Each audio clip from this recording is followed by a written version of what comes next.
Je vais à ce rendez-vous, je tombe sur cette femme hyper cash, hyper truc, qui me fait de suite mon thème numérologique, hein, et puis qui me décode immédiatement et qui me dit voilà, ou vous vous mettez en action, ou vous mourrez. Ou vous acceptez vos dons, ou vous mourrez. Mais je dis quel don? Mais il me dit votre don de médiumnité, votre voyance, tout ce que vous voyez, tout ce que vous ressentez, et plus encore, parce que là, voilà l'outil qui va vous sauver la vie, c'est l'outil que vous avez déjà depuis des vies et des vies. Merci d'être avec nous et bienvenue. Voici cette nouvelle rencontre que nous vous proposons. Et au-delà d'une praticienne, au-delà d'une accompagnante de vie, au-delà peut-être une thérapeute à sa manière, c'est sans doute une artiste avant tout que nous avons le plaisir d'avoir sur les canapés. Elle se prénomme Rosemary. Rosemary Maillot, installée sur les canapés. Bonjour. Bonjour Marc. Merci d'être là. Ben avec plaisir. Merci pour l'invitation. Avec ce joli bleu. C'est un bleu quoi, ça? C'est un bleu... on va dire que c'est un bleu roi. Un bleu roi, hein. Étincelant. Ouais, comme vous. Exactement. Merci beaucoup, Marc. Je suis ravi que vous soyez là. On va parler bien sûr de votre expertise. J'ai dit que vous étiez une artiste avant. Oui, parce que je suis pianiste. Ouais. Et que j'ai mon école de musique que j'ai créée il y a presque 20 ans, en 2001. L'école du bien-être par la musique. Exactement, hein. voilà. Parce que je suis pianiste, j'ai fait le conservatoire, tout ce qu'il fallait. Mais moi, j'ai un amour pour la transmission depuis toute petite. Donc, depuis toute petite, j'ai dit que soit j'étais prof de piano, soit je serais prof de français, soit... Transmettre. Oui, la transmission. Et donc, j'ai monté mon école et je suis professeur de piano, de comédie musicale. Et de théâtre. Ouais. Théâtre, chant et danse. Bon, et ça va plus loin que ça. Et ça va plus loin que ça. Parce qu'aujourd'hui, vous transmettez autre chose. Oui. Alors, on m'a toujours dit que j'avais une manière de transmettre, d'enseigner le piano qui allait au-delà du piano. Et c'est vrai qu'on venait me chercher parce que j'étais Rosemary et pas parce qu'on cherchait un prof de piano. Je crois que j'ai eu conscience très vite, enfin, très vite des énergies de quelque chose qui nous dépasse. Du monde subtil. Oui, exactement. Pour moi, la musique, c'est se faire du bien. C'est le siège des émotions. Et je crois que j'ai eu conscience de ça très très tôt. Enfin, je crois, j'en suis sûre. Vous êtes d'accord que même la musique, parfois, on dit la musique adoucit les mœurs, que effectivement c'est un langage universel. Vous êtes consciente parfois que la musique peut faire mal? Oui, bien sûr. On a des styles de musique, des styles de rythme qui peuvent accélérer le rythme cardiaque. Exactement, oui. Et qui peuvent provoquer des émotions. Exactement. Déprimées. Oui. Moi, il y a des musiques que je peux pas entendre. Exactement. Ou alors, à contrario, lorsqu'on n'est pas bien, on va mettre que des musiques tristes qui vont encore nous faire plonger encore plus dans une forme de déprime ou de dépression. Et puis après, on remonte. Oui, la musique, c'est le siège des émotions. Donc, effectivement, on a tous une sensibilité particulière. Mais comme disait Mozart, je marie les notes qui s'aiment. C'est pour ça qu'on se sert beaucoup de Mozart en thérapie, en musicothérapie par exemple. On peut avoir des musiques très dissonantes. Et en fonction de votre sensibilité, de votre énergie intérieure, ça peut provoquer de la tachycardie, ça peut provoquer des crises d'épilepsie. Moi, j'ai eu des élèves, effectivement, lors d'un concert, faire des crises d'épilepsie. Mais pourtant, vous avez appelé votre école l'école du bien-être. Donc, le bien-être par la musique, sous-entendu que la musique a une dimension de bien-être avant tout. Oui, parce que la musique, c'est le siège de mes émotions. Si je ne vais pas bien, je dis toujours à mes élèves, le piano, c'est votre meilleur ami. Voilà. Pour un enfant ne va pas facilement travailler. La musique est un art ingrat dans le sens où ça nous demande un travail personnel. C'est pas comme le sport, je vais faire du basket, je vais m'entraîner lorsque je vais à l'entraînement. Je m'entraîne pas forcément à la maison, sauf si je suis de très haut niveau. Et la musique, ça demande un travail régulier. Donc, je disais à mes élèves, le piano est votre meilleur ami. Plus vous irez lui parler, plus il va vous entendre et mieux il va vous répondre. Donc, si je suis triste, je vais aller jouer des notes et je vais improviser des notes mélancoliques ou aller chercher dans du Chopin, du Beethoven, des choses comme ça. Et si je suis joyeuse, je vais aller jouer une petite valse ou improviser. Donc, en fait, la musique, c'est mon prolongement en moi. Voilà. Et quel est votre répertoire, à vous? Moi, c'est le romantisme, le classique. Voilà. Alors, je suis une amoureuse du jazz, des musiques latino, je chante aussi, j'en fais beaucoup. Mais en termes de piano, oui, moi, c'est le classique et le romantisme. Entre deux mondes. Entre cet espace que certains nomment l'invisible, les défunts, nos envolées, il est possible d'y recevoir des messages, des signes, des images et des visions. Entre deux mondes. Entre médiumnité et voyance, c'est ce voyage que nous vous proposons lors d'une série de conférences exceptionnelles. Ce voyage unique entre deux mondes est à votre portée sur abctalk.fr pour réserver vos places. On a vraiment hâte de partager de si belles émotions ensemble. Entre deux mondes. Alors, on parle évidemment beaucoup de musique parce que c'est votre dada, en tout cas c'est ce qui vous a permis aujourd'hui d'être celle qui transmet. Oui, exactement. Mais il y a plus que ça. Oui. parce que vous avez un autre support qui est essentiel pour vous, Oui. Et qui est la numérologie. Exactement. Entre autres. Exactement. Parce qu'il y a d'autres choses. Entre autres. Est-ce que on peut mettre sur le même plan la musique et la numérologie?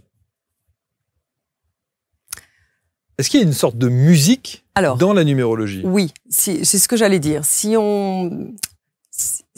Lorsque je fais un thème numérologique, j'ai une partition devant moi. Et ma particularité, c'est de faire parler les vibrations entre elles. Voilà. Donc, les notes entre elles. Donc, je vais dire oui. Pour moi, la numérologie est une musique. Maintenant, je ne vais pas le comparer parce que la musique va me permettre de m'exprimer, me permettre de dire à quelqu'un, de faire partager une émotion à un public. Donc, si je suis heureuse, je vais lui faire partager ma joie en jouant un air gai. Si je suis pas heureuse, si je viens de vivre un chagrin d'amour, je vais composer une musique beaucoup plus triste. Bon, je vais partager une émotion. Mais je ne vais pas expliquer d'où vient cette émotion-là, ni comment je peux en sortir. Alors que la numérologie, elle va m'expliquer pourquoi j'ai été touchée à ce moment-là.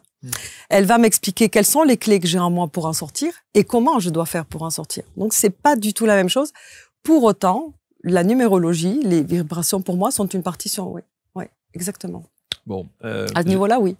Quel est votre nombre de chemins de vie? Moi, je suis un 1. 1? Oui, chemin de vie 1. Ce qui est bien? Ah ben oui, enfin pour moi oui. Jusqu'au moment où j'ai découvert que j'étais un 1. J'ai passé le début de ma vie sans vibrer dans le 1. C'est pour ça que la numérologie est un outil qui m'a parlé, parce que je pense que je l'avais déjà en moi, mais parce que si on ne vibre pas avec sa propre vibration, sa mission de vie, on peut passer à côté de certaines choses. Et on ne comprend pas pourquoi on tombe malade, pourquoi on reproduit. Ça a été mon cas. Hein. Et moi, jusqu'à ce que l'on me dise, mais vous êtes un chemin de vie, hein, où vous vous mettez dans l'action, où vous mourrez, ça m'a donné un électrochoc. Et là, je dis, mais oui, bien sûr. Donc là, aujourd'hui, je vibre bien dans mon 1. Ce qui ne m'empêchera pas d'avoir des doutes, des souffrances, comme tout le monde. Mais je sais que je dois être dans l'action, je dois décider, je ne dois compter que sur moi-même, tout ce qui est 1. Et surtout, le 1, c'est la transmission. Donc j'y étais déjà, parce que depuis toujours, je sais que je dois transmettre et que j'aime ça. Mais j'avais tellement le souci de faire plaisir à tout le monde, de plaire à tout le monde, que je n'étais pas dans l'action, en fait. Donc je n'étais pas un bon 1. C'est ce qui fait que il y a des dissonances. Dans la préparation de l'émission, vous expliquez à quel point, effectivement, vous avez une enfance, une adolescence qui était un petit peu compliquée, cette adolescence où même à l'école, les choses n'étaient pas simples, et notamment avec des réflexions de certains professeurs de mathématiques. Et alors, c'est très drôle qu'aujourd'hui, vous soyez dans les nombres et les chiffres. Mais complètement, c'est pour ça que j'en parle, c'est que je suis nulle en maths. C'est qu'encore aujourd'hui, si je vais faire une course et qu'on me rend la monnaie, on peut me voler comme on veut parce que je ne compte pas la monnaie, je ne sais même pas compter. J'ai un gros blocage. Vous allez me donner le prix de votre baguette et dans 2 secondes, je vais oublier le prix de la baguette. Et je ne sais même pas. Ça fait très, très, très bête de dire ça, mais c'est moi. Hein. Je l'ai assumé depuis que je suis devenue numérologue. Mais effectivement, de la même manière que je n'ai pas du tout le sens de l'orientation et que ça me pose aucun souci aujourd'hui avec GPS, mais avant je le cachais, les nombres, oui. Je n'étais pas nulle en maths, mais j'ai une vision très précise. Hein. J'étais juste lente parce que j'ai toujours été une littéraire depuis toute petite. J'adore lire. J'ai lu très tôt. Je suis une boulimique de lecture. J'adore le mot, la musique des mots. J'ai de suite écrit des textes. Je suis parolière aussi et j'ai de suite écrit des mots.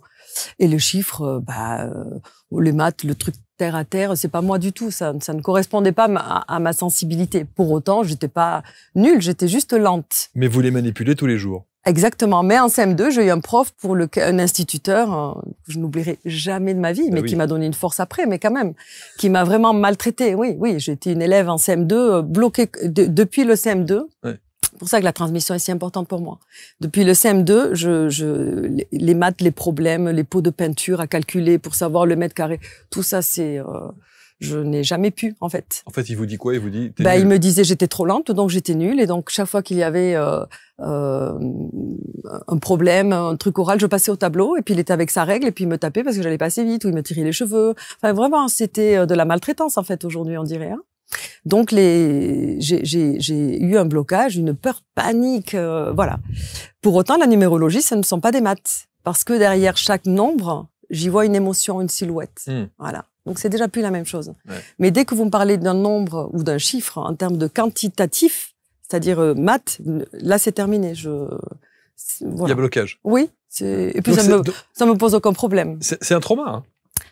C'est un Ça trauma. l'a été. Oui, mais ça a été ma force. Parce qu'en fait, le solfège, pour parler musique, solfège, ce sont des maths. Et donc, on a beaucoup de profs de solfège qui donnent des cours de rythme avec le 6-8, le ternaire, tout ça, en le découpant en termes de maths. Et je n'y pigeais rien.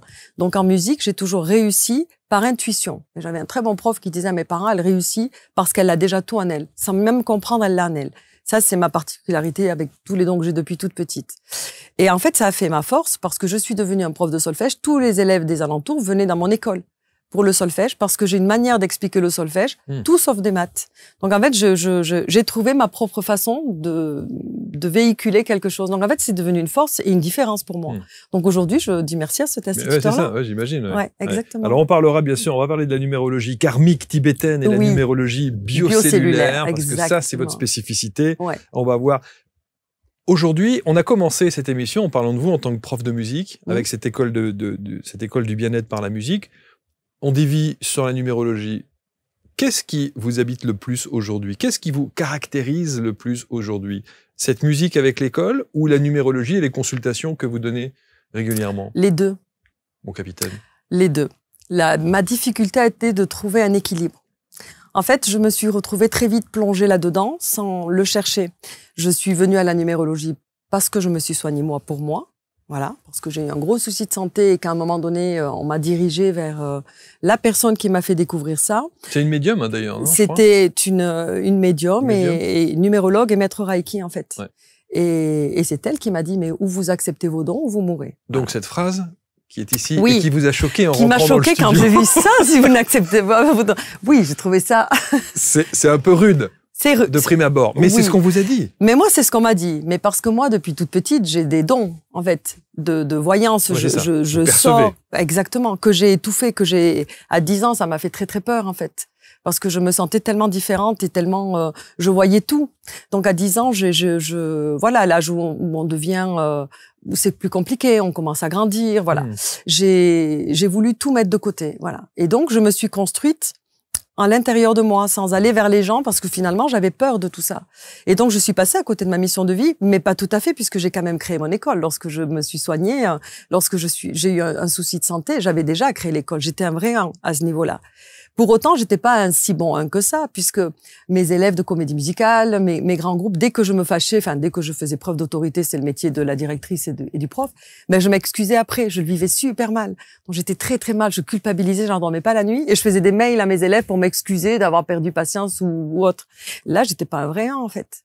Donc, bon, de fil en aiguille, j'ai eu un souci de santé, j'en ai eu plusieurs petites. Mais aujourd'hui, je sais que c'était pour m'obliger à aller chercher ces dons-là, à plus en avoir peur. Hein. Ouais. Mais ça a fait ma particularité, ça a fait la prof sensible que je suis. Moi, j'ai appelé les Musicadémies l'école du bien-être parce que je m'adapte à l'enfant, en fait. Je suis là pour lui apporter quelque chose, pas pour le casser, parce qu'il n'arrive pas à faire une note très bien, on casse pas. Enfin, surtout quand on parle des émotions.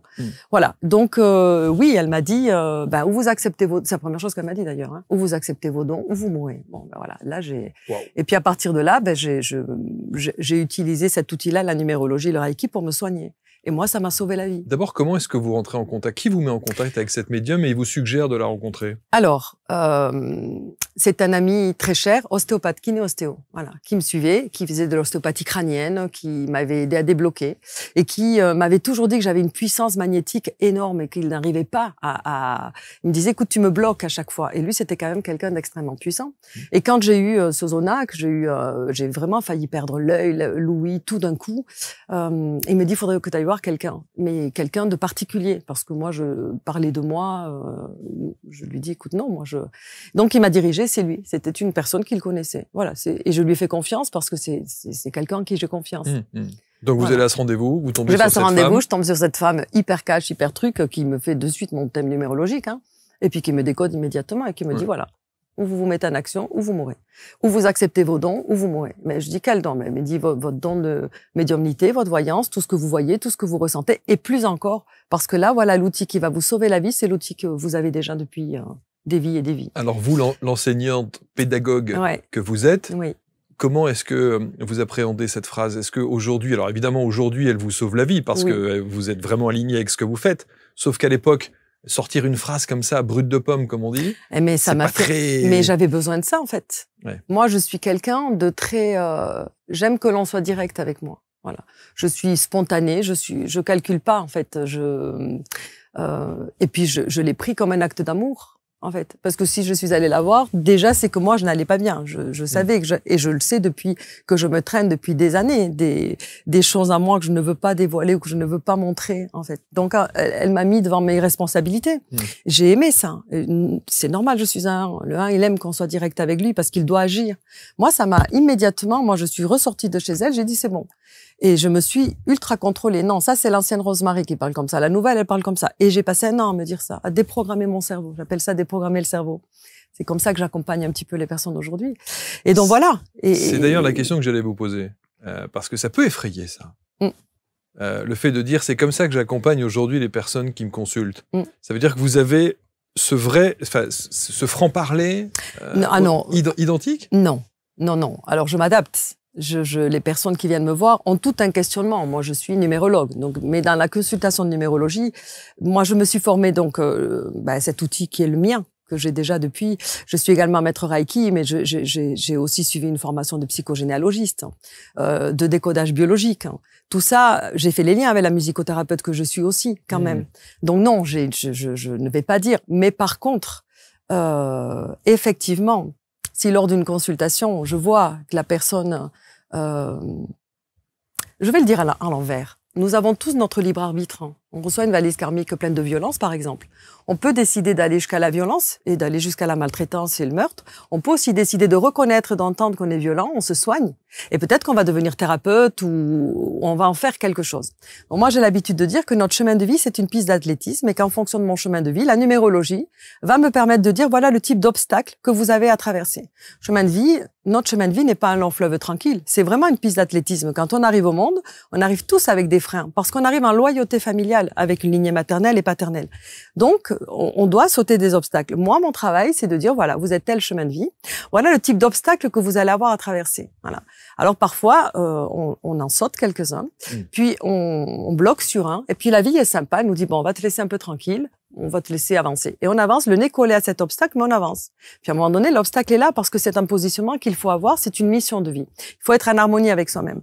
Donc effectivement, si je vois que la personne réellement bloque, si elle vient me voir parce qu'elle en a vu d'autres et qu'elle n'arrive pas à débloquer, moi, il faut que j'arrive à trouver le mot qui va aller toucher la cellule, en fait. La cellule qui va provoquer un déclic. Ça ne veut pas dire qu'elle va le faire immédiatement. Ça ne veut pas dire qu'elle va le faire. Mais en tous les cas, une partie de son âme, de ses cellules auront entendu le mot. Voilà. Et là, le travail doit remonter jusqu'au cerveau. Le cerveau, c'est ma pensée, c'est mon ordinateur interne. Donc, je suis pas toujours connectée à mon âme. J'ai l'âme. L'âme, c'est mon GPS intérieur. Voilà, c'est comme ça que moi, je vois les choses. La numérologie va me dire, voilà mon GPS intérieur, voilà qui je suis. Voilà où je dois aller, comment je dois aller. Après, moi, effectivement, j'ai créé un outil pour coupler 2 formes de numérologie qui me permet de rentrer dans l'ADN et de dire, voilà, je vois vraiment, ça me permet de voir quel est le frein, comment désactiver le frein. Mais parfois, les personnes, on a beau leur dire, elles n'y arrivent pas, et c'est normal. Et j'y suis passée par là. Donc, il faut qu'on trouve un autre moyen d'aller parler à la cellule en question. Qu'est-ce qui va provoquer le déclic? Voilà. Donc, c'est un labyrinthe, c'est une partition de musique.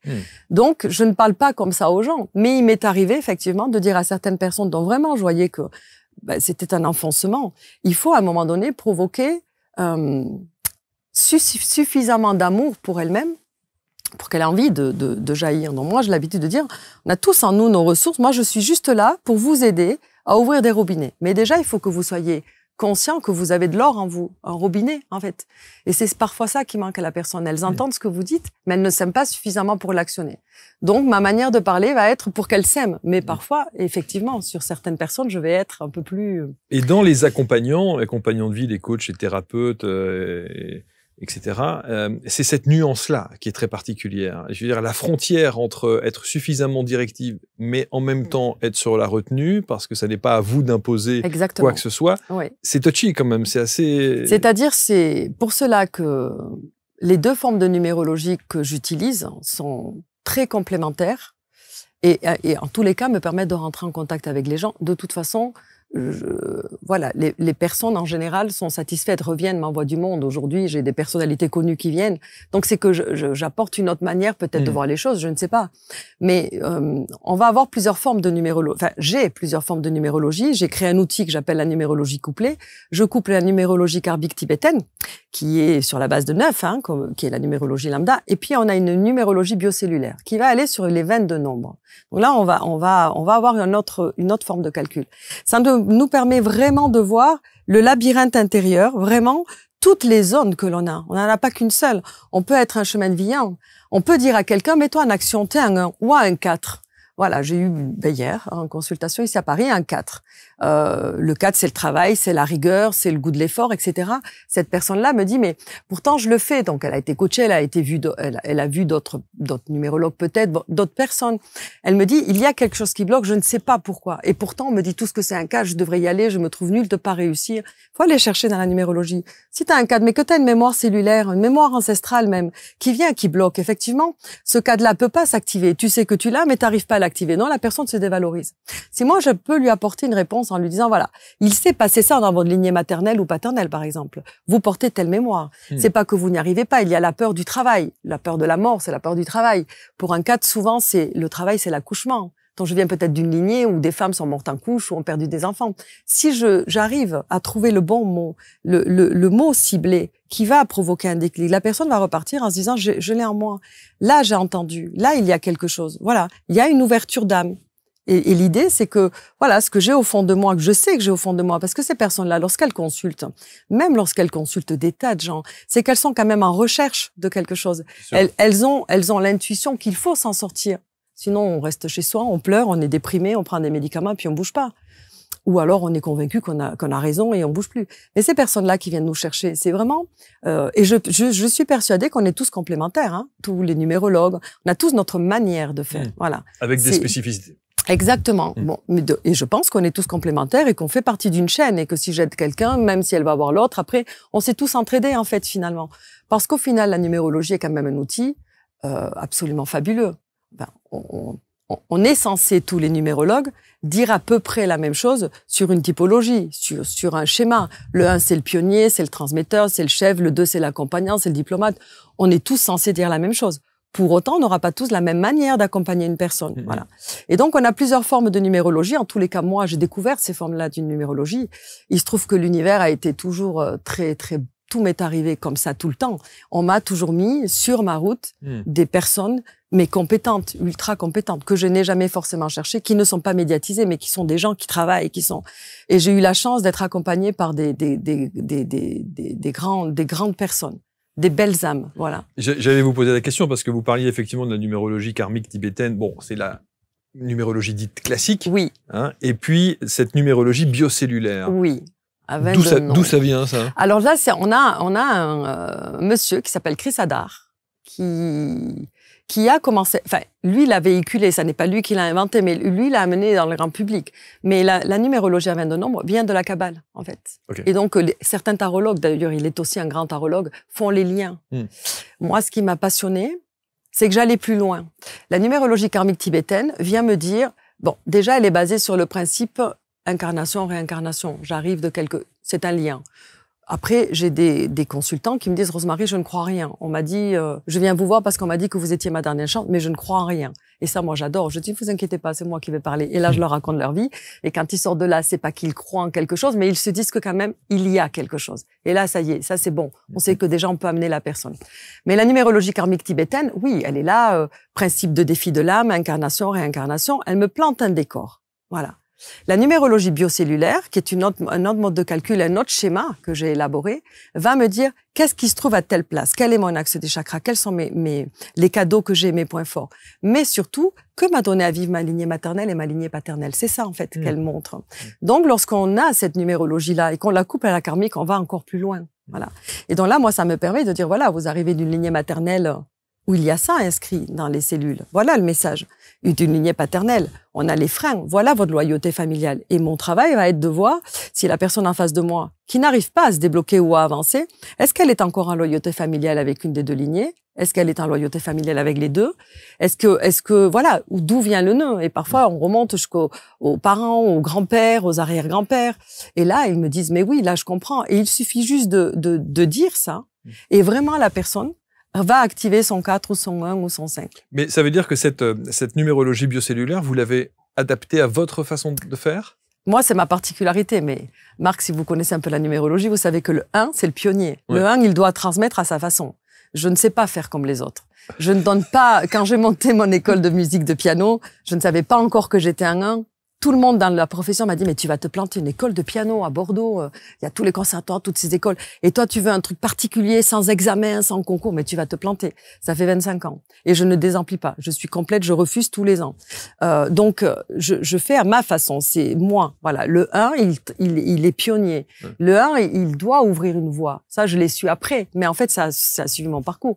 Donc oui, pour reprendre votre question, moi, la numérologie...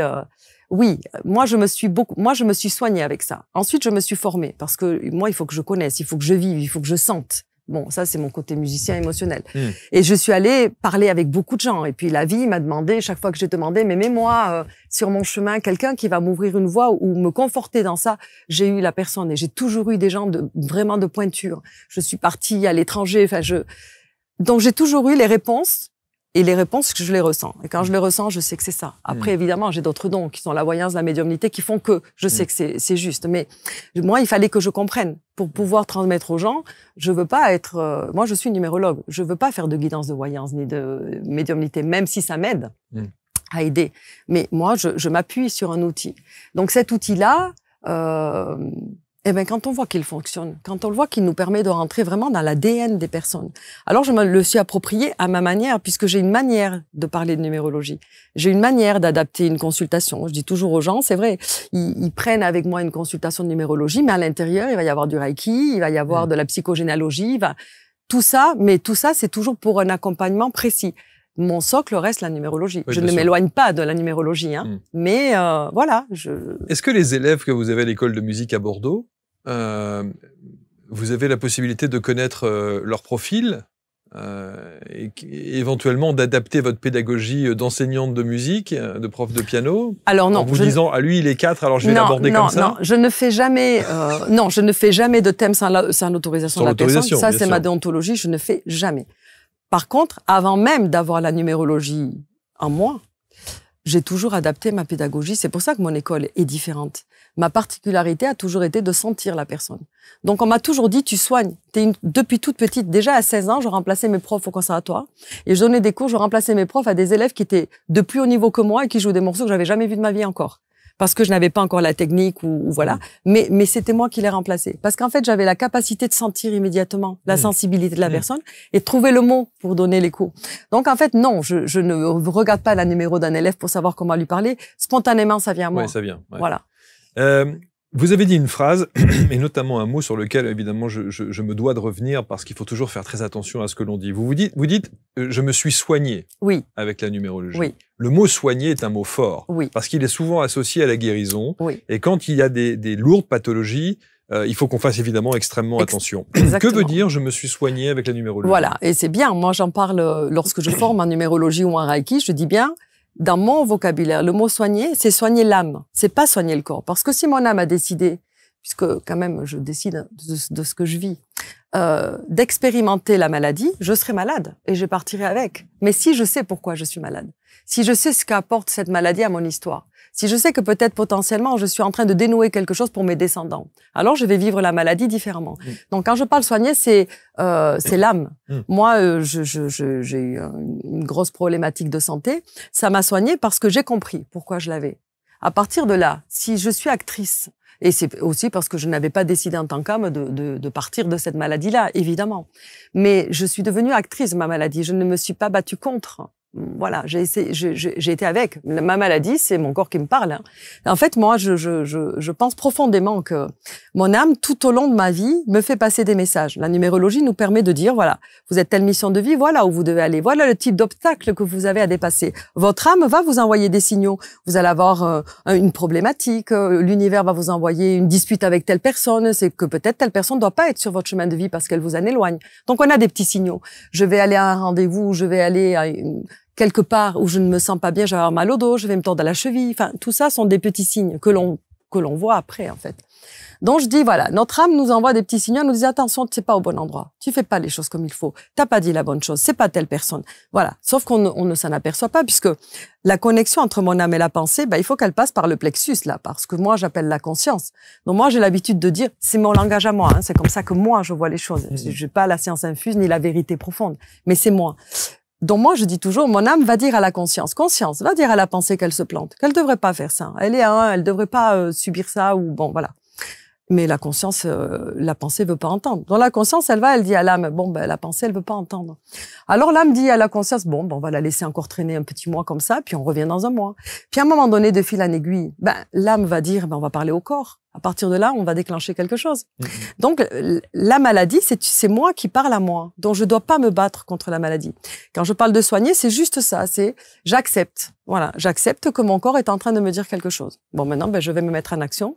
Discours difficilement audible pour les personnes, évidemment, qui sont dans cette tourmente-là. Sachant que je reçois énormément de personnes qui ont des maladies graves, j'imagine. Oui, parce que moi, ma réputation, c'est faite de bouche à oreille, vraiment, que du bouche à oreille. Mais il se trouve que maintenant, certains médecins, certains spécialistes vont m'envoyer une patientèle pour que je les aide à dépasser quelque chose. Eh bien, je peux vous assurer que, et j'ai des cas, des personnes qui vivent des choses très lourdes. Eh bien, ces personnes-là aiment venir me voir et me disent que je leur sauve la vie parce que je les rends actrices, en fait. Je les victimise pas. Enfin, d'ailleurs, personne n'est là pour les victimiser, c'est pas ça que je veux dire, mais il faut qu'elles s'aiment suffisamment, voilà, pour accepter ensuite d'aller se faire du bien. Parce que souvent, des personnes qui ont des cas très lourds ne veulent pas, vont refuser un certain accompagnement, vont refuser des mots. Et puis, ils vont être dans cette colère-là. Bien sûr. Et donc, mon travail va être de désactiver la colère. Ce qui ne veut pas dire qu'elle va vivre mieux la maladie et qu'elle va pas souffrir. Mais si on enlève la colère, alors on peut mettre une germe de douceur, on peut mettre un peu d'amour pour soi. Et moi, j'accompagne des cas assez lourds et je les aime. Et mon plus beau cadeau, c'est quand ils me disent, vous êtes en train de me sauver la vie, alors qu'ils sont malades et qu'ils vont pas et que le protocole est... Mais ils me disent, parce que grâce à vous, je me connais enfin, en fait. Et je suis pas une mauvaise personne. Il y a tellement de personnes qui s'imaginent que c'est parce que c'est un karma, elles l'ont mérité, parce qu'elles n'ont pas été une belle personne, elles n'ont pas été... C'est tout sauf ça. Donc l'outil aide dans des multiples cas, en fait. J'ai tous les cas. C'est ça. Et en fait, l'idée, c'est de comprendre pourquoi cette maladie arrive, de décoder le message. Qu'est-ce qui a déclenché? Qu'est-ce qui s'est passé? Et ça, la numérologie est un outil fabuleux. Fabuleux pour ça. Voilà. Donc, effectivement, le bouche à oreille ayant fait, j'ai eu de plus en plus de monde, alors que je ne cherchais pas. Une personne m'en a envoyé 5, puis une personne m'en envoie 10. Et puis là, il se trouve que j'ai un panel très large de consultants, dont je vois pratiquement tous les cas, et j'ai affiné ma manière. Je m'améliore avec eux. Puis je travaille toujours. Je travaille avec quelques numérologues. La numérologie, c'est quand même une science qui bouge avec nous. C'est très évolutif. Mais bien sûr, parce qu'on va voir un numérologue à un moment donné. Ce numérologue nous donne une explication, nous aide à dépasser une problématique, on va bien, pendant quelques années. Puis à un moment donné, paf, j'ai encore une problématique et les gens me disent, punaise, Rosemary, je pensais que... Mais non, on est tous faits d'émotions. On a tous un cœur, on est tous émotionnels, y compris moi. Si demain il m'arrive quelque chose, je vais moi aussi souffrir. Mais comme je suis numérologue, je vais m'arrêter, je vais me dire, là j'active quoi? Qu'est-ce que j'active dans mon ADN? Qu'est-ce que ça s'est venu réveiller? Tout à l'heure, vous avez parlé évidemment volontairement de votre maladie au travers du zona que vous avez eu, entre autres. Ce zona, vous avez compris d'où venait ce zona, quel était le message que votre âme essaie de vous transmettre, et est-ce que c'est la numérologie qui a réglé ce problème? Oui, en fait, c'est pas la numérologie qui a réglé le problème, parce que je savais au fond de moi que tant que je n'accepterais pas les dons que j'avais, notamment les dons de voyance, les rêves prémonitoires, le fait de voir quelqu'un et de le sentir, voilà. Je me disais que c'était de l'ego, que ce sont des dons qui font peur quand on est petite, qu'on se dédouble, qu'on se voit traverser quelque chose alors qu'on est en haut et qu'on a 6 ans, on a peur. Quand on a des rêves prémonitoires qui arrivent, bon, voilà, moi, j'étais dans un environnement, je n'osais pas en parler non plus beaucoup, alors que j'ai une grand-mère qui adorait ça, hein. J'ai une grand-mère qui adorait déjà ça. Mais bon, voilà. Mais comme j'étais une petite fille très anxieuse, très timide, très introvertie, en fait, bon, je me suis renfermée. Ce zona-là, la localisation du zona, moi, je ne savais même pas ce qu'était un zona quand ça m'est arrivé. Je croyais j'étais convaincue que j'avais une tumeur au cerveau et que j'allais mourir. Et j'étais en plein spectacle d'école. C'était au mois d'avril. J'étais convaincue que ce qui m'arrivait à l'œil, le bouton que je cachais sous des fonds de teint, j'avais été piquée par une araignée.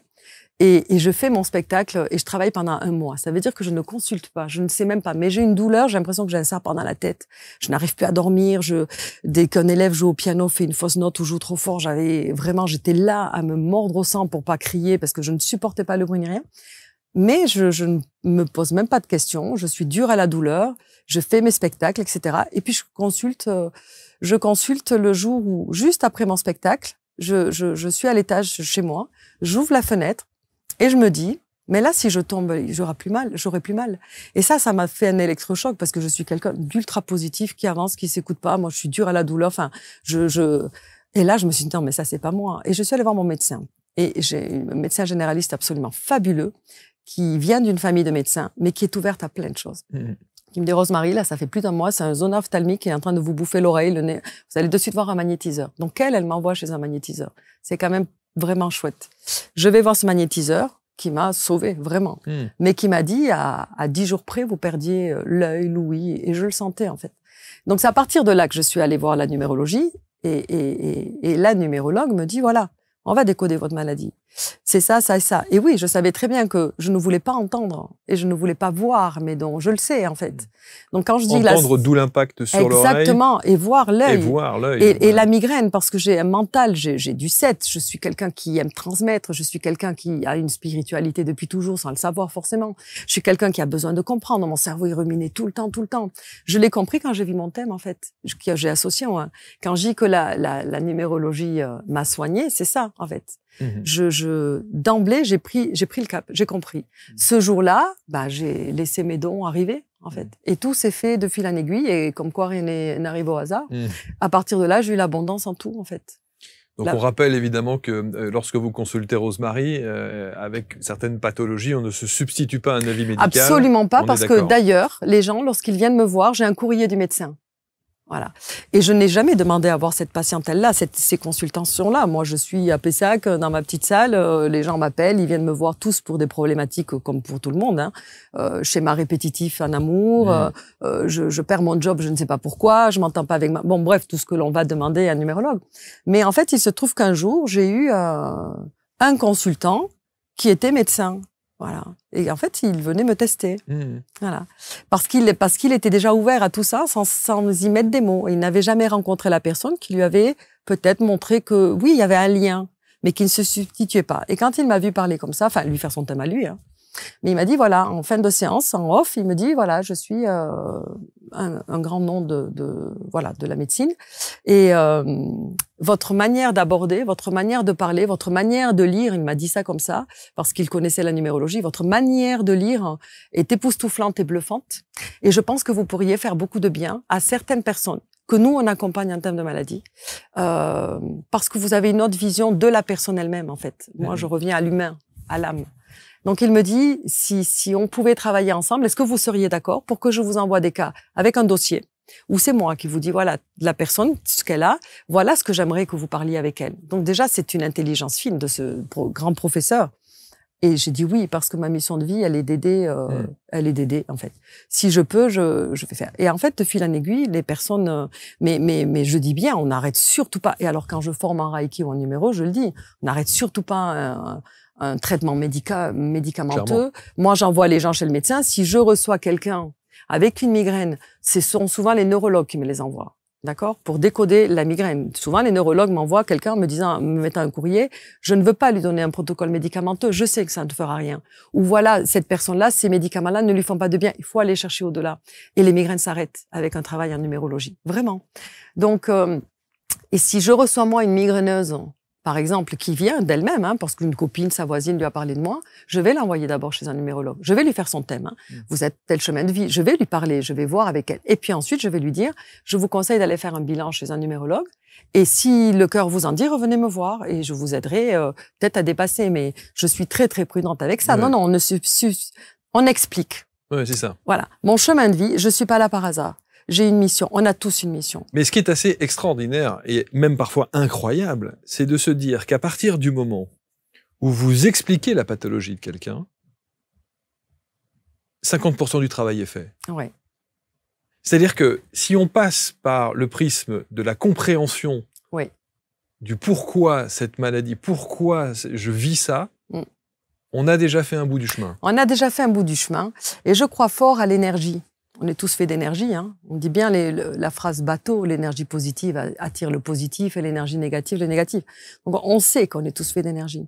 Si j'arrive à modifier mon énergie parce que j'ai un autre regard sur moi, alors si j'arrive à modifier mon énergie, je vais peut-être changer ma manière de voir les choses, ma manière de le vivre, ma manière de faire, ma manière d'agir. Et donc je vais agir avec moi.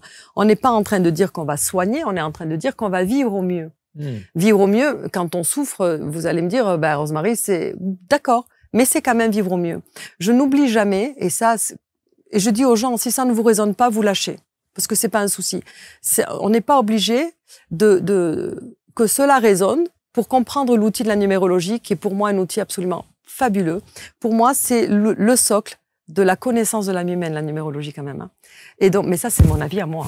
Et donc, effectivement, si on dit à la personne, on ne vient pas de nulle part. On a tous une mission. Il n'y a pas des gens qui sont voués à être des vedettes. Il n'y a pas des gens qui sont voués à être bons. Il n'y a pas des stupides qui sont dans un bureau ou dans un travail. Pas du tout. On a tous une mission. Notre mission, parfois, c'est juste de faire du bien autour de nous, notre famille, nos amis. On peut être planqué on peut ne pas être visible et donner de l'amour et faire du bien. Donc, on a tous une mission. Si déjà, on sait qui je suis, voilà ce que je suis venue vivre, eh bien déjà, ça peut permettre d'expliquer certains schémas de vie. Pourquoi est-ce que je tombe jamais sur la bonne personne en amour? Pourquoi est-ce que je tombe tout le temps sur des pervers manipulateurs? Pourquoi est-ce que j'ai jamais le job que je veux? Pourquoi? La numérologie nous permet de l'expliquer. Mais elle nous permet de l'expliquer comment. Enfin, en tout cas, c'est comme ça que moi, j'agis. Voilà, vous êtes tel chemin de vie. À un moment donné, vous avez pris un chemin de traverse. C'est pas grave. Vous deviez le vivre comme ça. Votre âme devait le comprendre. Alors moi, avec mes autres outils, et la numérologie karmique d'ailleurs, on va expliquer pourquoi son âme devait traverser ce passage-là. Pour autant, aujourd'hui, vous devez revenir là. Si vous êtes en face de moi, c'est que là-haut, quelque part, vos guides vous disent « tu dois t'en sortir ». Parce que sinon, on se retrouve pas face à un numérologue, face à quelqu'un. C'est qu'on t'envoie, ton âme a décidé d'arriver à être en harmonie. Alors moi, je dis toujours, l'essentiel, c'est d'être en harmonie avec soi. J'aurais peut-être une vie pas chouette, enfin une vie, mais je le vivrai bien parce que je serai en harmonie avec qui je suis, bien sûr, tout simplement. Bien sûr. Mais du coup, il faut d'abord savoir qui je suis. Donc si je me bats contre moi, si je me bats contre les autres, si je suis en train de me dire j'ai le mauvais œil, j'ai un mauvais karma, etc., je sais pas qui je suis. Donc je vais tout prendre de plein fouet. La numérologie va me permettre de voir qui je suis. Et à partir de maintenant, on peut adopter une autre manière de voir les choses. Bon, je m'assieds, je me calme. Qu'est-ce que je dois comprendre de cette situation-là? C'est pas toujours la faute de l'autre. Ça l'est, hein. Mais pourquoi est-ce que je me retrouve moi dans cette situation-là? Qu'est-ce qu'on veut me dire? Où je dois aller? Et c'est ça, les obstacles qu'on a dépassés, que je raconte quand je dis la numérologie. Mon chemin de vie est une piste d'athlétisme. Vous avez votre chemin de vie, vous aurez vos pistes d'athlétisme, vous aurez vos sauts, j'aurai les miens. Maintenant, rentrer dans la biocellulaire, dans l'ADN, va me dire comment est-ce que je vais m'y prendre pour sauter. Quelle va être la meilleure façon pour moi? Et parfois, effectivement, je lis ça comme une partition. On me dit, mais Rosemary, je fais ça, mais ça marche pas. Oui, parce que là-haut, j'ai encore une vibration qui bloque.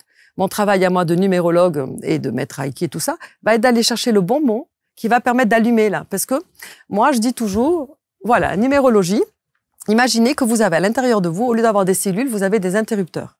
Voilà. Des vibrations sont des interrupteurs. Chaque interrupteur a son côté rouge et son côté vert. Plus j'en ai de rouge, moi, je vais être à l'écoute de moi-même et moi, je vais prendre les bonnes décisions pour moi. Je vais me battre, je vais me soumettre, voilà. Plus je vais en avoir de vert, alors plus, quelque part, l'harmonie en moi va commencer à arriver, mon cerveau va commencer à se dire, tiens, non, mais ça, c'est pas juste pour moi. Je vais donc voir les choses différemment. Donc, en fait, le travail de la numérologue, de la numérologue que moi, je suis, c'est d'allumer un maximum de feux verts, en éteignant un maximum de feux rouges. Comment on fait ça? On parle à la personne de qui elle est. Donc, je parle pas à un 4 comme à un 1, comme à un 2, comme à un 8. Et en plus, j'ai le thème complet. Et que quand j'ai le thème, le labyrinthe, la partition, je vois déjà tout, en fait. Donc, je vais en une séance. Moi, je fais enregistrer la séance en plus. Les gens enregistrent sur leur téléphone. Bien sûr. Comme ça, ils réécoutent. Bien sûr. Donc, en une séance, je vais donner un maximum d'outils, un maximum de pistes. Voilà. Et puis après, s'ils veulent travailler quelque chose en particulier, ils reviennent. Et c'est comme ça, en fait, qu'on construit et qu'on saute les obstacles.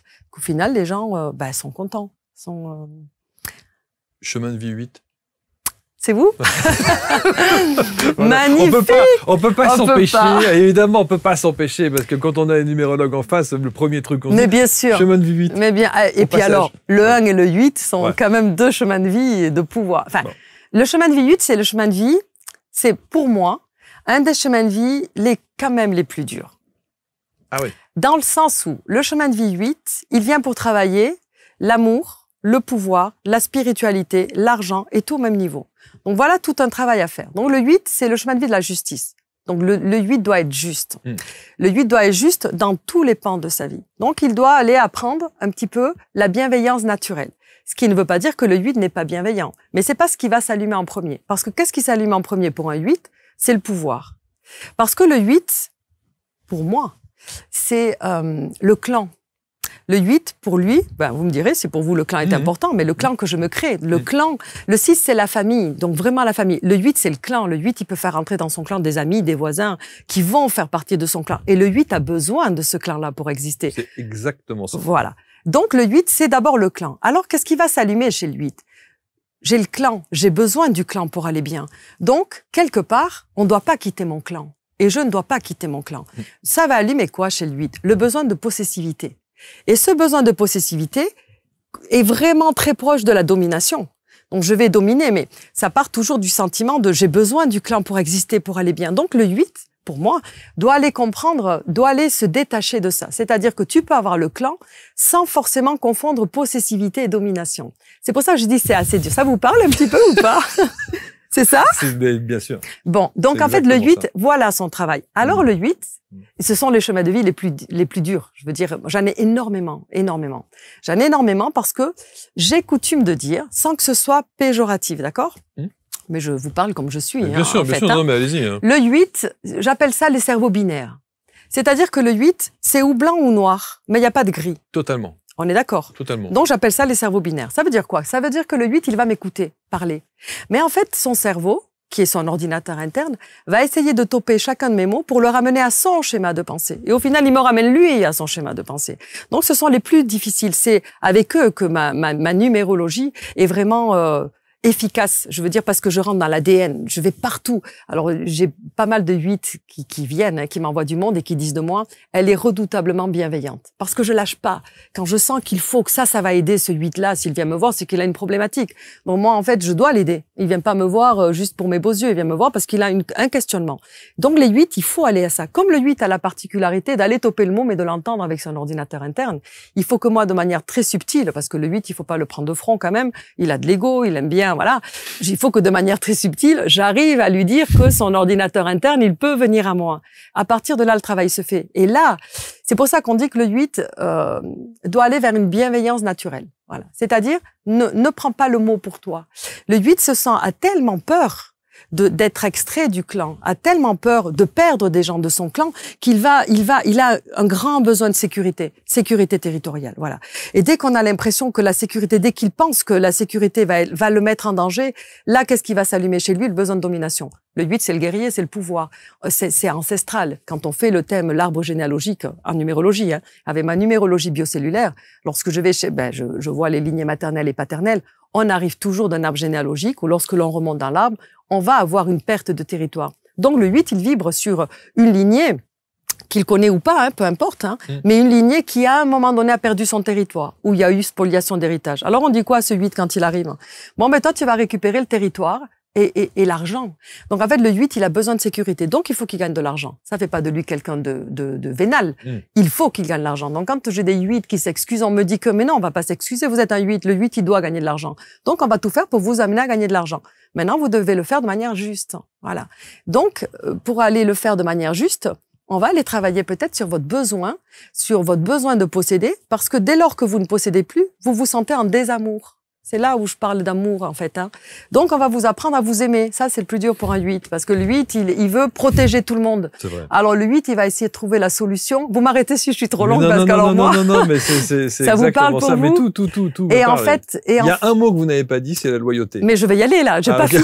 Non, mais c'est parce que... Vous savez, moi, quand je déroule, je parle. Hein. Ok. Non, mais ça vient... Donc, le 8, j'allais justement dire, comme son besoin premier, c'est d'être utile à tout le monde. Il veut sauver tout le monde. Donc le 8, quand on lui parle, il va vouloir protéger. Il va vouloir trouver la solution. Comme il est loyal, il est franc, il y va direct, ça fait de lui une personnalité. Pour certains, on peut dire qu'ils sont durs. Mais non, ils ont le besoin de sauver la terre entière. Ce sont les guerriers. Donc cette loyauté-là. Mais cette loyauté-là, parfois, va leur faire du mal. Parce qu'ils ne vont pas comprendre qu'à un moment donné, les gens leur échappent. C'est-à-dire que dans un couple, un 8, il va étouffer, mais par trop d'amour. C'est-à-dire que avant même que la personne, le conjoint ait faim, il lui donne déjà à manger. Donc, on enlève à l'autre son potentiel d'activité, son potentiel de faire. Donc, l'autre, au début, il va prendre ça pour des preuves d'amour. Oh, j'ai même pas demandé un truc que déjà il me l'amène et tout. Et puis, au bout de quelques temps de relation, l'autre va se sentir étouffé parce qu'il va dire, je n'ai même pas... Et ça doit vous parler. Peut-être je savais même pas que vous étiez un 8. Hein. Mais ça vous parle ou pas? Bien sûr, à 200%. Donc, le 8... Surtout. Et c'est valable en amour, en amitié, en tout, professionnellement, en tout. Bien sûr. Donc, c'est pour ça que je dis que c'est un des chemins les plus durs, parce que comme il a ce cerveau binaire, non seulement il est en souffrance parce qu'il a peur de perdre l'amour, le territoire, donc il a conscience. C'est là où je dis la mémoire cellulaire, l'âme. L'âme, elle sait. C'est pour ça que je peux pas ne pas faire de lien avec ma vie d'avant. Je viens quand même travailler quelque chose. Je reviens toujours. Hein, les bouddhistes nous le disent bien, on revient pour s'améliorer. Dans le 8, dans sa vie juste précédente, certainement, qu'il a eu un mauvais rapport à l'argent ou un mauvais rapport au pouvoir. Donc on lui dit, peut-être t'as été tyrannique, voilà. Et souvent, le 8 arrive dans un chemin de vie où il morfle, petit, en fait. Il se prend des baffes. Hein. Même au boulot, il se prend de plein fouet l'autorité. Alors on me dit, j'ai pas de bol. Si, c'est génial, c'est une chance pour vous. On vous demande d'apprendre à vous taire et à accepter les ordres de quelqu'un d'autre. Parce que là, on vous apprend la bienveillance. Parce que le 8 doit arriver à un poste de pouvoir. Le 8 qui n'arrive pas à un poste de pouvoir est un 8 qui n'est pas dans sa mission de vie. Donc même un 8 qui est secrétaire, qui est comptable, machin, doit terminer en étant chef de son pool de secrétariat, chef de comptabilité. Ou alors, il n'y arrive pas, mais il est bien, alors il doit créer à côté. Il a une passion, crée ton atelier, crée ton truc. Mais le 8 doit avoir un pouvoir pour être vraiment en accord avec sa mission de vie. Wow. Donc, en fait, dans ce 8-là, quand on lui dit, là, on vous apprend la bienveillance naturelle, parce que comme un jour, c'est vous qui dirigerez, on est en train de vous dire, regarde ce qu'il faut pas que tu fasses, tu vois? Parce que sinon, potentiellement, le 8, qu'est-ce qu'on alime? Il a tellement peur de pas être cru, de pas être aimé, que c'est la tyrannie qui va le pouvoir, parce que le 8 est un guerrier. Donc, il arrive parfois avec une colère d'une des deux lignées. Donc, en numérologie, mais mon outil de numérologie me permet de voir quelle est la lignée qui est en colère. Si je dis ça à un 8, il va pas se battre. Il va pas me dire, non, ça ne va pas. Si je lui explique que, mais c'est malgré vous, vous portez une colère qui ne vous appartient pas. Moi, je vais vous aider à la désactiver si vous le souhaitez. Mais maintenant, il va falloir entendre que vous devez changer votre manière de voir les choses, votre manière de... Voilà. Et dans le 8, au final, s'il travaille ça, je finis avec ça, ce sont les meilleurs thérapeutes, les meilleurs chefs d'entreprise, les meilleurs, parce qu'ils ont la sensibilité, ils ont l'intuition, ils ont tout. Les 8 sont des guerriers. Les 8, moi, je les compare aux cerfs. Vous savez, les animaux, le clan des cerfs. Comment ça se passe chez eux, en fait? On a un chef de clan chez les cerfs. Puis à un moment donné, le chef de clan, il vieillit. Donc à un moment donné, un jeune arrive, prend la place. C'est-à-dire que le troupeau, sans rien faire, va suivre le jeune. Que fait le vieux chef de clan? Il s'assied et il meurt. Son cœur s'arrête. Voilà. Ça, c'est parce que il ne se bat pas, en fait. Parce qu'il a la justice en lui. Il comprend. Je m'arrête. J'ai plus de raison de vivre. Donc, il faut apprendre à ces 8-là qu'ils sont aimés, même si on répond pas à leur texto dans les 30 secondes. Qu'ils sont aimés, même si, voilà. Et donc, s'ils entendent ça, alors ça devient vraiment les meilleurs managers, les meilleurs chefs d'entreprise, les meilleurs coachs. Il y a énormément de coachs 8, et ils sont extrêmement bons dès qu'ils ont pigé ça. Voilà. Dès qu'ils ont pigé qu'ils doivent pas sauver la terre entière, juste être là. J'entends d'ici les ricanements de mots qui réalisent l'émission dans son petit box là-bas que j'ai dans l'axe de la caméra et qui à chaque fois acquiesce sur tout ce que vous dites. Bon. Parce qu'évidemment, et je pense que tous ceux qui travaillent pour ABC, ils sont 14. D'accord. Donc ils se disent « Ah !» Réécoutez ce que vient de dire à l'instant Rosemary, parce que tout est vrai. Mais après, c'est vraiment le chemin de vie de la réussite. Hein, non, mais on a rarement on en a reçu des numérologues et on en a fait des émissions, mais j'ai rarement eu une analyse comme ça. Ça, c'est comme ça que j'agis. C'est ma spécialité, je vais dire. C'est mon ADN. Bon. Juste un truc sur le calcul. Est-ce que la numérologie biocellulaire, le calcul se fait différemment d'une numérologie karmique? Oui, parce qu'on va réduire... Déjà, le schéma est différent. Moi, je travaille par schéma. C'est-à-dire, et quand je forme des personnes à la numérologie, hein, je donne des cours comme tout numérologue, on fait des schémas. On n'a pas une feuille avec le nom, le chiffre à côté ou le nombre à côté. Non, moi, ce sont des schémas. Donc, la numérologie karmique tibétaine, c'est un tableau. La numérologie biocellulaire, c'est une toile. Voilà. Et dans la numérologie biocellulaire, on va réduire à 22. Donc, on ne réduit pas à 9 comme la karmique. Okay. Elle va nous donner d'autres sous-nombres, d'autres vibrations. Donc, il va y avoir des additions, des soustractions. On va mettre en place les freins, on va mettre en place là où je dois aller et on va mettre en place mon axe des chakras qui va être, effectivement, qui vont être mes points forts. Donc oui, il y a une autre forme de calcul. Donc il y a deux manières de calculer. Ouais, okay. Quand on se forme avec moi, je dis c'est intense, on prend des vitamines parce que les neurones vont travailler. Mais moi qui suis nul en maths, je l'ai pigé du premier coup. Donc vous pouvez réussir tous. C'est valable pour tout le monde. Oui. Donc vous formez. Oui. Vous enseignez. Oui. Vous accompagnez. Oui. Vous soignez. Oui. Enfin, je soigne. Je soigne l'âme. L'âme. Oui. Hein, on est bien d'accord, comme vous l'avez évoqué tout à l'heure. Vous faites des conférences? Oui. Et vous aimez ça? Oui, j'adore ça. Et encore une fois, on est venu me chercher, en fait. Je n'ai rien provoqué. Comme quoi, quand c'est notre mission de vie, l'univers, nos guides font en sorte qu'on y aille. Ce sont des personnes qui m'ont vu, qui ont été satisfaites de moi, qui m'ont envoyé du monde de fil en aiguille. Je me suis retrouvée avec des gens du showbiz, des grands industriels, et puis je fais beaucoup de visio à l'étranger. Et puis je me suis retrouvée avec des gens d'un peu partout dans le monde. Et apparemment, ils aiment ma manière de faire, ma manière de parler, ma manière de former. Donc on m'a proposé une conférence. J'ai dit oui parce que je dis jamais non, parce que c'est ma passion. En fait, c'est comme la musique, c'est ma passion. Donc je dis pas non. Et en fait, je me retrouve à partir à Milan, à partir à Rome, à partir à Barcelone. J'ai fait à Paris. Et je me dis juste que si on arrive, alors c'est pas démystifier ou vulgariser l'outil. Moi, j'ai trop d'amour pour cet outil-là et trop de respect pour la puissance de cet outil-là. J'ai pas envie de le galvauder. Donc c'est vrai qu'on m'a proposé, j'ai pas envie de faire un thème en 30 secondes là parce que vraiment c'est l'essence humaine. Hein. On peut parler comme on parle, mais après donc la conférence me permet de dire voilà, c'est nous, c'est moi. Voilà, on va revenir à soi. Et je me dis que plus on sera à parler comme ça, à se parler comme ça, plus on peut mettre un peu si je te tends la main, tu vas tendre la main à l'autre. Je crois fort en l'amour comme ça, mais pas l'amour piou-piou bisounours, hein, pas du tout, hein, non. Mais je me dis qu'aussi on est quelques-uns à avoir cette passion-là et qu'en plus ça parle à certaines personnes et que ces personnes vont bien. Plus on sera de gens à aller bien, mieux le monde, parce que moi j'ai l'habitude de dire il y a urgence à aller bien quand même. Ouais. Hein? Donc on va arrêter de travailler sur soi pendant 15-20 ans puis on va vivre un petit peu. Et est-ce que vous allez bien? Alors moi, je vais très bien. Ce qui ne m'empêche pas d'avoir mes périodes de doute, ce qui ne m'empêche pas d'avoir mes périodes...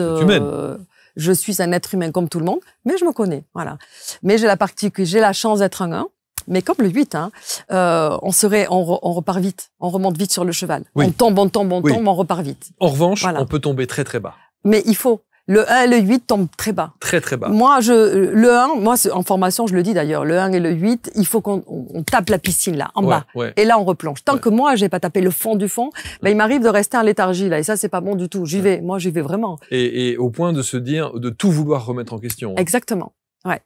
Et c'est là où il faut se remettre d'assaut. Ouais. Après, là, moi, je suis numérologue, donc je sais où je dois aller. Voilà. C'est passionnant. Je sais que cette émission va être commentée et je sais qu'il va y avoir évidemment beaucoup de retours. Je vous ai demandé en off, avant de commencer l'émission, si vous étiez venu avec une date particulière parce qu'aujourd'hui, mais non, en fait. Vous n'avez pas calculé. Non, voilà. Vous ne calquez pas votre vie en fonction de. Non, la numérologie, tout comme le Reiki, je dis on fait pas de Reiki, on est, ça coule en moi. Ouais. La numérologie, elle est en moi, en fait. Ouais, c'est ça. Après, je fais confiance. Je n'ai pas envie de tomber dans le truc où il faut tout calculer pour avoir un rendez-vous, pour passer un examen. Ouais, c'est ça. Maintenant, on peut me demander, tiens, j'ai un examen tel jour, est-ce que c'est une bonne journée pour moi? Je vais le faire pour les autres et dire, bah voilà, cette journée-là va te demander de pas te précipiter, bon voilà. Mais moi, pour moi, non, non, je fais confiance à la vie. On avait ce rendez-vous-là aujourd'hui. Tout est juste en fait. Bon. Et puis alors juste le rosemary, vous l'écrivez en un seul mot. Oui. Vous avez enlevé le trait d'union. Alors je vous explique pourquoi. Pourquoi vous l'avez enlevé? J'ai passé mon enfance. Ça va faire rire certaines personnes qui vont écouter l'émission. J'ai passé mon enfance à changer l'orthographe de mon prénom. Je l'ai écrit avec un Y. Je l'ai écrit, voilà. Parce que j'ai ma maman qui s'appelle Rosemary. Ah, okay. Voilà. Et donc, j'ai passé mon enfance à dire Rosemary fille au téléphone. Rosemary fille, Rosemary. Et puis, ça me saoulait. Donc, je me disais, petite, je savais pas que j'étais un 1, mais le 1, c'est l'individualité. Je l'ai compris après, en fait, tout ça. J'ai passé mon enfance à essayer de me détacher de quelque chose. Et en plus, je suis l'aînée. Donc, en fait, d'une famille espagnole. Donc, ça représente quelque chose. Donc, j'ai passé vraiment mon enfance à tout modifier. Il se trouve que, lorsque je suis devenue moi, vraiment moi, je sais quelle est ma mission de vie, j'accepte, voilà. Il fallait que mon prénom me ressemble. Rosemary est un prénom que j'aime profondément. Alors qu'à un moment donné, je me suis même fait appeler Rose. Voilà, j'avais dit aux gens, appelez-moi Rose, parce que ma mère, c'est Rosemary. Et puis après, j'ai appris que les amis de ma mère l'appelaient Rose. Alors je dis, bon, on va revenir à Rosemary. C'est très rigolo. Ouais. Mais le trait d'union me dérange. Le trait d'union me dérange. Alors, je ne sais pas pourquoi. Si vous me demandez, je ne sais pas pourquoi. Parce qu'en numérologie, le trait d'union, on le compte pas. C'est un seul point. Mais visuellement parlant. Alors, j'oublie jamais que je suis une artiste, une créatrice. J'écris. Les mots ont une importance. Je suis parolière pour des chanteurs. Donc, les mots ont vraiment une importance. Rosemary, le tiret, j'ai comme une impression qu'il y a une dissociation de moi. Donc, il est collé et j'aime bien qu'on le mette sans le tirer. Et alors, sur votre intuition que signifie pour vous ce trait d'union? Et le fait de l'avoir enlevé, et ça vous rassure, ça vous conforte? Le fait de l'avoir enlevé me permet de dire je suis unique, je suis moi. Mais pas unique en termes, je suis pas en termes d'ego. Bien sûr, non, parce que je veux pas qu'on. Non, le fait de l'avoir collé, je dis j'ai marié les deux parties de moi. Rose, c'est une vibration. Marie est une autre vibration. Dans mon histoire généalogique, venant d'une famille espagnole avec une maman qui s'appelle Rosemary, il y a déjà 2 étymologies, voilà. Et puis on a la guerrière, moi le fait de les avoir comblés me donne une douceur. Bon. Voilà, c'est moi. Voilà. Aujourd'hui, ça vous convient comme ça? Ah, mais ça me va très bien. Rosemary Maillot, je pense qu'effectivement vous allez, et je suis très très impatient de lire encore une fois les commentaires que vous allez laisser autour de sous cette vidéo. On va vous mettre tous les liens pour rentrer en contact avec Rosemary. J'espère que vous avez un secrétariat.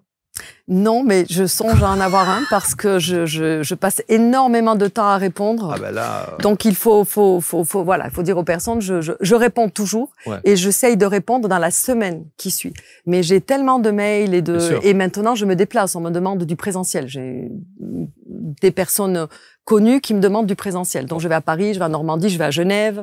Donc j'ai un petit peu de retard dans. Mais pour tout le monde. Mais je réponds toujours. En visio, on peut. Ah oui, problème, je fais beaucoup de visio aussi. De visio, oui. Mais voilà, les personnalités connues aiment qu'on vienne à elles. Oui. Ce qui me va très bien parce que j'adore changer de lieu, ça me permet de voir du pays, en fait.